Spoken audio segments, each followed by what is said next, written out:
తెలంగాణలో బనకచెర్ల రాజకీయం వేడెక్కింది. బనకచెర్ల ప్రాజెక్టుపై అధికార కాంగ్రెస్ విపక్షాల మధ్య పొలిటికల్ హీట్ పెరిగింది. దీంతో నేతల మధ్య డైలాగులు డైనమేట్లలా పేలుతున్నాయి. మీదంటే మీదే తప్పంటూ నేతలు పరస్పర విమర్శలకు దిగుతున్నారు. దీంతో బనకచెర్ల బ్యాటిల్ తెలంగాణ పాలిటిక్స్ ను కుదిపేస్తోంది. బనకచెర్లపై మాజీ సీఎం కేసీఆర్ కు సవాల్ విసిరారు తెలంగాణ సీఎం రేవంత్ రెడ్డి. అసెంబ్లీలో చర్చించేందుకు సిద్ధమా అంటూ సవాల్ విసిరారు. ప్రధాన ప్రతిపక్ష నేతగా స్పీకర్కు లేఖ రాయాలన్న రేవంత్ గోదావరి జలాల దొంగలెవరో అసెంబ్లీలోనే తేలుస్తానని అన్నారు. 2016లోనే బనకచెర్లకు అంగీకరించింది కేసీఆర్ కాదా అని రేవంత్ ప్రశ్నించారు. బనకచెర్ల విషయంలో తప్పుడు ఆరోపణలు చేస్తున్నారని మండిపడ్డారు. తెలంగాణలో బీఆర్ఎస్ పార్టీ చచ్చిన పాము అన్న రేవంత్ గోదావరి జలాలపై ప్రభుత్వాన్ని విమర్శిస్తూ మళ్లీ బతికించాలనే ప్రయత్నం చేస్తున్నారని విమర్శించారు. సీఎం రేవంత్ కామెంట్స్ పైన స్ట్రాంగ్ కౌంటర్ ఇచ్చింది బీఆర్ఎస్. మాజీ మంత్రి హరీష్ రావు సీఎం రేవంత్ కామెంట్స్ పై మండిపడ్డారు.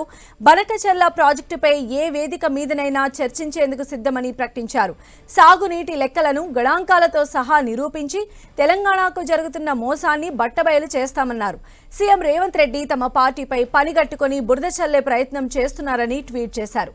సీఎం రేవంత్ అధికారంలోకి వచ్చిన తర్వాత ఒక్క చెక్ డ్యాం కట్టారా, ఓ కాలువ తవ్వారా అంటూ ప్రశ్నించారు హరీష్ రావు.